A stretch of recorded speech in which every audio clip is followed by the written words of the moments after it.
E como primeira convidada temos a doutora Dulce Bossa, que é psiquiatra especialista em doenças do comportamento alimentar. Doutora Dulce, muito obrigada por ter aceito este convite. Obrigada eu por me ter convidado.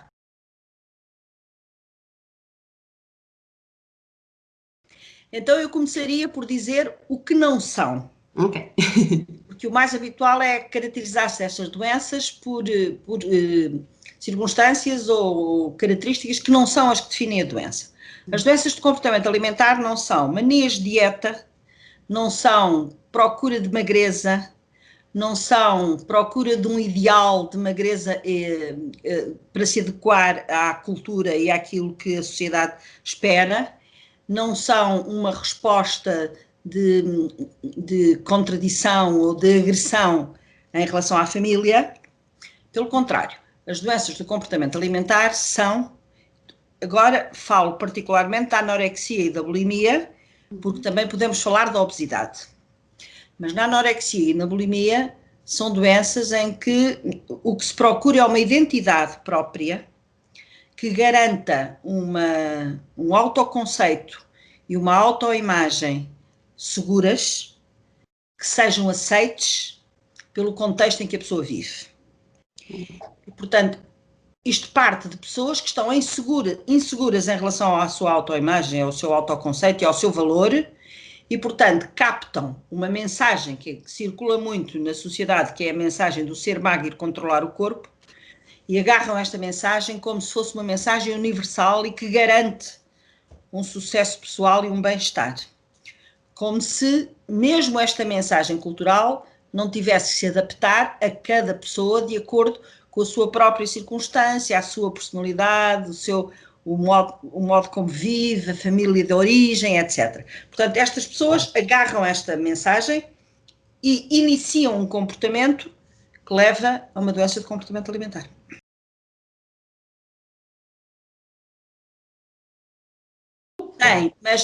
Mas há outros fatores que podem levar a estas doenças. Nomeadamente, na anorexia nervosa, há fatores genéticos que já hoje são conhecidos. Isto é, não é qualquer pessoa que inicia uma dieta que poderá vir a ter uma anorexia nervosa. Tem que haver fatores biológicos, que são genéticos, e da personalidade, que também tem fatores genéticos, que pode levar a pessoa, iniciando uma dieta, a chegar a uma anorexia nervosa. E na bulimia nervosa, os fatores são mais comportamentais, não há tanto o fator genético por trás do desenvolvimento da doença, mas são mais fatores de adesão às normas culturais.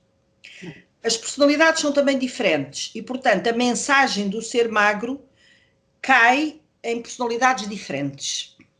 E se for de uma personalidade com traços muito obsessivos, muito rigorosos, muito meticulosos, com uma certa rigidez de adaptação à mensagem recebida, o mais provável é que venha a desenvolver-se uma anorexia nervosa. Numa pessoa que tem uma personalidade com o humor mais instável e que, portanto, precisa de uma gratificação mais imediata daquilo a que se propõe conseguir, é mais provável que tenha uma bulimia nervosa. Os fatores socioculturais são muito importantes. São muito importantes para todos nós. E a mensagem cultural vigente é muito importante para todos nós. Só que dependendo da pessoa ter uma autoconfiança e uma autoimagem e um autoconceito suficientemente estruturado e sólido, isso é um fator de proteção para não vir a cair numa doença de comportamento alimentar. Quem tem uma bulimia, tal como quem tem uma anorexia,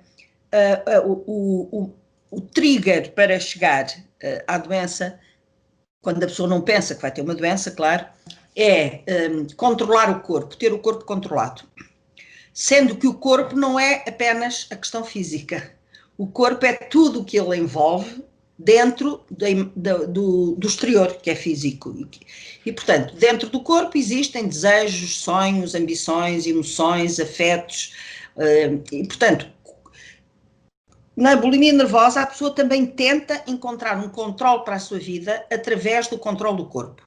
Mas como tem uma personalidade mais instável, do ponto de vista do humor, primeiro faz dieta. Na bulimia nervosa começa sempre por uma dieta, mas como as pessoas com bulimia, pela sua personalidade, não conseguem levar essa dieta sempre por aí fora sem nunca parar com ela, diferentemente do que acontece na anorexia. Estas pessoas com bulimia fazem dieta, mas depois não conseguem aguentar a fome. E então entram numa situação de compulsão alimentar, que é a crise bulímica, que depois não aguentam com todo o caos alimentar que resultou dessa crise bulímica, e então ou usam substâncias como laxantes e diuréticos, etc., para eliminar o que comeram, ou provocam o vómito, ou nada disto, e depois de uma crise de ingestão compulsiva, passam, por exemplo, 1 ou 2 dias de jejum total para não absorver nada e, portanto, tentar eliminar aquilo que foi absorvido. O exercício físico extremo também pode ser uma das maneiras. Mas o exercício físico extremo é mais frequente na anorexia. Ok, ok. Podem começar em todas as fases da vida, já se vêem muitas situações de, por exemplo, anorexia em crianças, 7, 8, 9 anos, e podem aparecer em qualquer idade. A bulimia nervosa aparece mais no princípio da adolescência e no fim da puberdade, princípio da adolescência, e prolonga-se por qualquer idade. E a terceira questão que me tinha posto, qual era? Se pode ser tanto em homens como em mulheres. Pode ser e é, tanto em homens como mulheres, mas é bastante mais em mulheres. A incidência nas mulheres, embora já aparece bastante nos homens e sobretudo em rapazes de pouca idade, 10, 11, 12 anos, e adolescência, mas é mais frequente nas mulheres. As mulheres são mais pressionadas para a imagem e socialmente, não é? Existe esta ideia do corpo perfeito. O que é o corpo perfeito, não é? Aquela ideia inatingível que não Embora na bulimia nervosa é mais o corpo perfeito. Na anorexia nervosa é mais o corpo controlado. Okay. As duas doenças têm, para se chegar lá, caminhos mentais diferentes. O objetivo é diferente na anorexia e na bulimia. O que é que querem controlar? A vida, as emoções? É através de tudo isso? Tudo isso. Mas um mecanismo que encontram mais acessível é exatamente poder controlar a ingestão alimentar e o que comem. Portanto, é completamente errado pensar que a anorexia e a bulimia são doenças que andam a fugir da gordura, do peso. Não é nada disso. Isso. Andam à procura de um controle que tem um pendor muito mais emocional e cognitivo do que propriamente físico. Mas é uma maneira que encontram de conseguir ter controle sobre as suas vidas.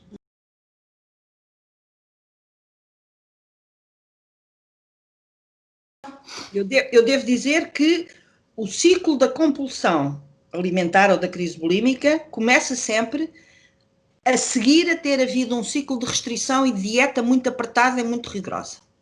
É quando as pessoas eliminam alimentos que são essenciais para o funcionamento do metabolismo e da mente e do corpo, porque mente e corpo é tudo a mesma coisa, quando as pessoas eliminam aquilo que é necessário, a seguir, em algumas pessoas, surge um ciclo de compulsão. Noutras pessoas continuam a viver na restrição. É esta a diferença entre a anorexia e a bulimia. Ora bom, portanto, qual é o engano em que as pessoas caem quando têm uma bulimia nervosa? É que se comerem muito na crise e a seguir ou vomitarem ou fizerem jejum durante 2 dias, vão conseguir não aumentar de peso, controlar o corpo e continuar a viver assim. O que é um engano enorme, porque durante a crise compulsiva, até vir o vómito, por exemplo, tudo o que é absorvido em termos alimentares, as calorias são absorvidas até chegar ao duodeno. Quando é vomitado, já foram absorvidas uma série de calorias. Depois, este comportamento de não comer, fazer dieta e depois comer tudo o que aparece à frente, causa no corpo e na mente um caos muito perturbador.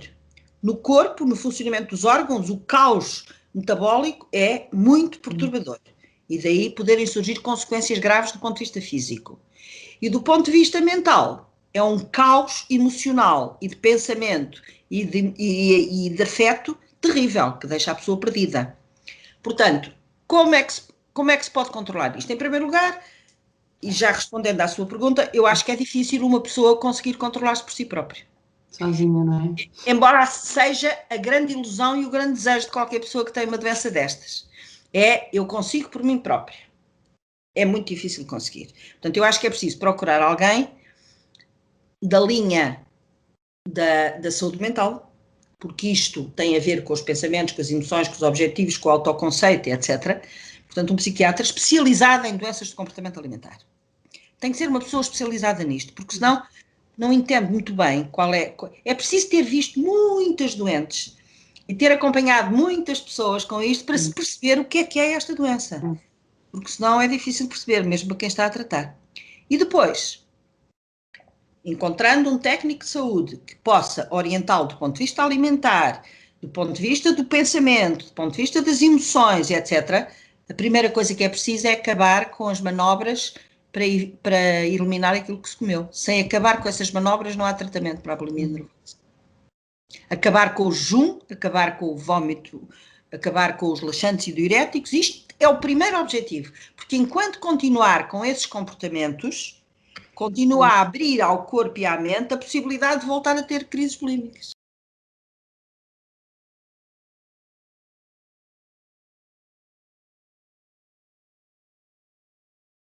Porque continua ainda muito a pensar-se que são doenças de manias, de dietas, de manias de ser magro, e que passam, são coisas da idade e que passam. Ora, quando surge aos 7, 8 ou 9 anos, não se pode pensar que é uma coisa mania e que passa. E quando surge aos 50 ou 60 anos, também não se pode pensar que é uma coisa que passa. E, portanto, como ainda há muito esta ideia e ainda são pouco valorizados os sintomas que as pessoas apresentam e que não apresentam de uma maneira muito clara, quando uma pessoa vai ao médico nunca diz que vomita. Vomita, pois. E é preciso respeitar, porque isso é uma questão da dignidade pessoal. Só ao estabelecer uma relação de confiança com o médico é que a pessoa pode vir a dizer que isso acontece, porque senão no princípio não acontece. Mas há sinais e maneiras de perceber. Eu costumo dizer que estas doenças, o diagnóstico delas é um diagnóstico de suspeita. O médico tem que suspeitar que existe uma doença destas pela conversa que estabelece com o seu doente. Ora, para estabelecer uma conversa com o seu doente e para poder suspeitar... Tem que ter uma relação, não é? Tem que ter a confiança também. Mas tem que falar da alimentação. Pois.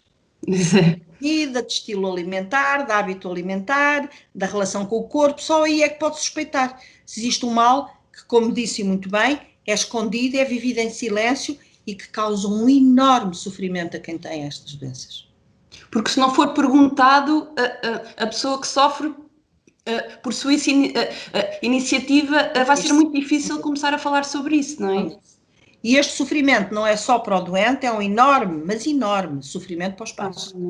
Porque os pais não sabem mesmo como é que vão lidar com isto. O doente ainda tem a sensação que está a conseguir controlar as coisas e que sabe controlá-las.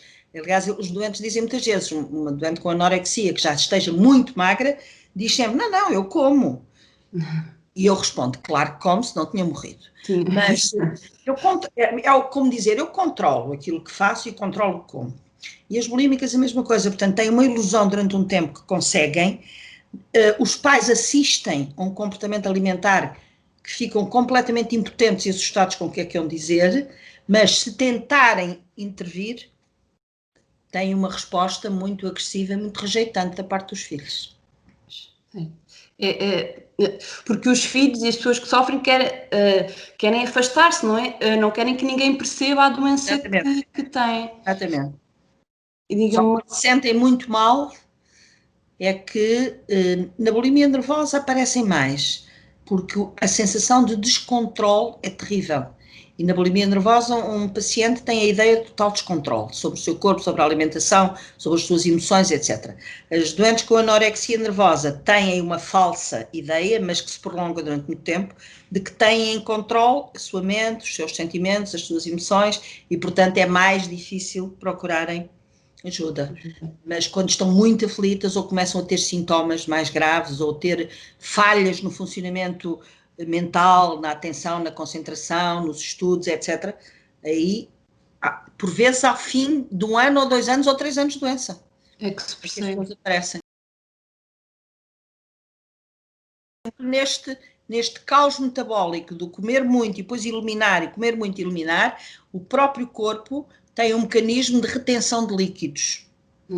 E, portanto, o peso nunca fica muito baixo. ao contrário do que acontece nas doentes com anorexia.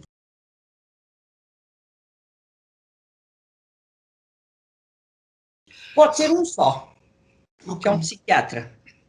Se for um psiquiatra com especialidade nesta, especialista que perceba e que tenha experiência, não é preciso ser especialista, mas com experiência em ver casos, um psiquiatra que é médico, ele próprio pode fazer os planos alimentares, dar orientações nutricionais, estabelecer com o doente uma conversa e uma relação que passa pela parte psicológica, pelas emoções e pelos afetos, e estabelecer com a família um acompanhamento familiar para a família aprender como é que há de lidar com aquilo, explicando a doença. Pronto.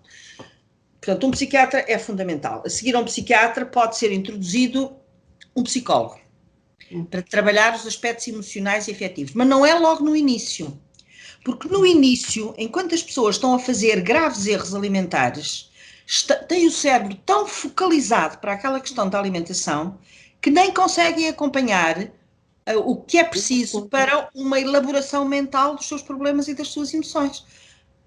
Pode-se começar a falar com os doentes de emoções e de afetos e elas só estão a pensar: ao almoço comi isto, ao jantar vou comer aquilo, ao lanche vou comer aquilo, percebe? Estão focadas depois, ainda não estão preparados, não é? Portanto, a introdução do psicólogo não deve ser logo, deve ser quando a pessoa aceita começar a comer alguma coisa do que é preciso. E então, as primeiras consultas devem ser com o médico psiquiatra, com uma negociação do que é que se deve começar a comer, sempre com um plano de baixas calorias para iniciar, e sempre avaliando, no princípio, semanal, quase sempre, o que é que se pode acrescentar, o que é que não pode, como é que o doente aguenta com aquilo, como é que não aguenta, consegue cumprir ou não, e sempre dando ao mesmo tempo indicações aos pais, do que é que os pais devem fazer ou do que é que não devem fazer. Depois, quando os doentes já estão a alimentar-se, já estão a aceitar alimentos, e se tiverem desejo disso, pode-se introduzir um técnico de nutrição, um nutricionista ou uma dietista. Mas, no princípio, o que é preciso é trabalhar pensamentos e emoções e comportamentos. Não é falar só de planos alimentares e de calorias. É falar tudo ao mesmo tempo. Tudo. Isto porque falar só de comida, não é? Que é o controle. Não vamos lá, porque o comportamento não vai mudar, não é? Que está inerente a tudo.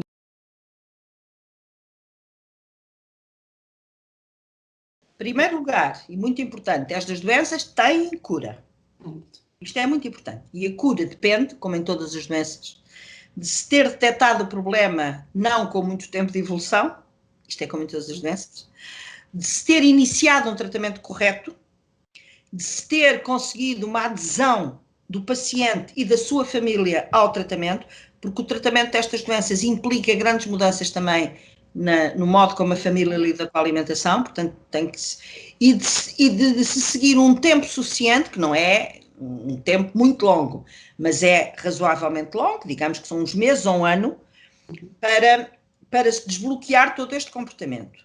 Mas a evolução, se a consulta for bem conduzida, a evolução tem que se ver ao fim de pouco tempo. Ao fim de 2 meses, 3 meses, há evolução. Só que depois há funções do organismo que foram perdidas e que demoram mais tempo do que isso, como seja a recuperação da menstruação, por exemplo, e o funcionamento dos intestinos, e a parte cardíaca, etc. E, portanto, isso demora mais tempo. Os ossos, a questão da diminuição da densidade óssea das anorexias e às vezes também na bulimia. E, portanto, o acompanhamento tem que ser suficientemente longo, não demasiado, mas suficientemente longo, o que for preciso, de acordo com cada doente. E se tudo isto for posto em marcha com uma boa cooperação do doente e da família, estas doenças têm cura. Se for uma doença que já tem 10 anos ou 15 anos de evolução, não posso garantir se vai ter cura, mas vai melhorar imenso se fizer este plano e for seguido. E, portanto, não é só a cura que interessa. Interessa a melhoria global da saúde física, da saúde mental, para a pessoa poder retomar uma vida normal. Há algumas doentes que interrompem o tratamento e, portanto, estas podem entrar numa situação crónica.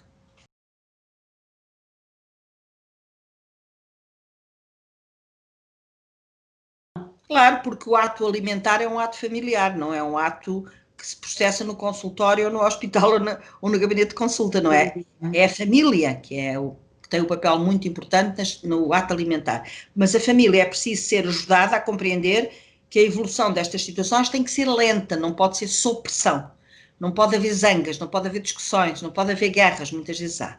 E, portanto, o psiquiatra tem que trabalhar isto tudo, não só com o paciente, como com a família, que é para a alimentação passar a ser um ato familiar tranquilo. Porque a família, quando não percebe ou quando acaba por ser, por pressionar, não é? Querer que se coma àquela hora, portanto tem que ser um elemento... Eu percebo muito bem que as famílias, quando não estão a ser orientadas por alguém, queiram pressionar. Porque é muito difícil ver um filho a estragar a sua saúde. Pronto, portanto, eu percebo. Quando começam a ser acompanhadas por um médico que lhes explica o que é a doença e que os vai acompanhando ao longo do tempo, o médico vai explicando o que é que vale a pena fazer, o que é que não vale, explica a doença, o que é correto, o que é que não é, o que é que vai levar a bons resultados ou o que é que não vai. Portanto, as famílias começam a colaborar. Depois há uma altura em que estas doentes têm uma característica interessante, que é quando têm uma boa relação com o seu médico e ganham confiança e percebem que não vão ficar gordas e não vão engordar muito, cumprem o plano alimentar feito pelo seu médico rigorosamente e religiosamente. Portanto, não saem 1 milímetro daquilo. Então aí começa outro problema com as famílias, é que as famílias querem mais. Não só aquilo que é. Pronto, é preciso trabalhar com as famílias e fazê-las perceber que isto não é uma coisa contra as famílias que elas estão a fazer. Estão a fazer uma coisa para lhes dar segurança, aprender a ganhar segurança com o seu próprio corpo. E, portanto, se isto for tudo partilhado entre médico, doente e família, isto corre bem.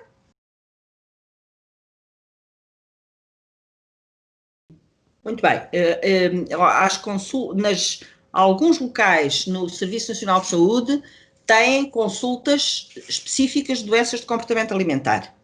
O que tem mais tempo de existência, mais experiência, é no Hospital de Santa Maria, consulta de doenças de comportamento alimentar do Hospital de Santa Maria, onde existe uma consulta multidisciplinar e, portanto, com muitos anos de experiência.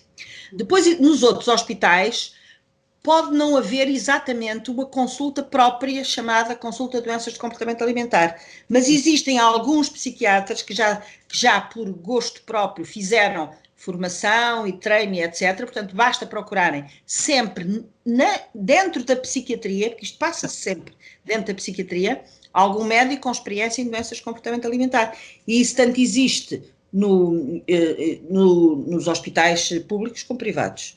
Pessoas que têm experiência nestas doenças. Pode não haver especificamente a consulta de doenças de comportamento alimentar. E depois as pessoas podem procurar pelos nomes que são mais ou menos conhecidos e que tratam estas doenças, portanto não é difícil de encontrar. Doutora Dulce, agradeço imenso a sua disponibilidade e o seu tempo. Muito obrigada pela sua ajuda. Obrigada eu. Obrigada, um beijinho. Boa sorte no seu canal, boa sorte. Obrigada, um beijinho grande, obrigadíssimo.